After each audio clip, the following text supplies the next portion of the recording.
নেতৃবৃন্দ, সমবেত বিক্ষুব্ধ জনতা, আমরা লক্ষ্য করেছি প্রতিবেশী রাষ্ট্র ভারত প্রতি বছরেই পানির আগ্রাসন চালিয়ে এই ভূখণ্ডের উপর তারা বছরের পর বছর জুলুম চালিয়ে যাচ্ছে।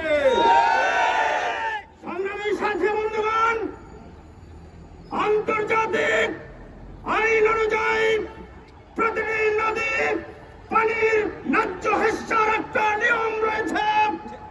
ভারত কোন নিয়ম নীতি তোয়াক্কা না করে একতরফাভাবে ফারাক্কা বাঁধ নির্মাণ করে তিস্তার পানি তারা আগ্রাসন করে আমাদের উপর নির্মম জুলুম চালিয়ে যাচ্ছে।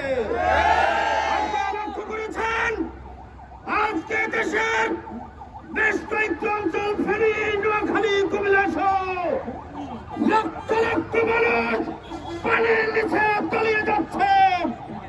আমরা স্পষ্ট বলতে চাই, যদি আপনারা এই আগ্রাসন বন্ধ না করেন, বাংলাদেশের তৌহিদি জনতা আরেকবার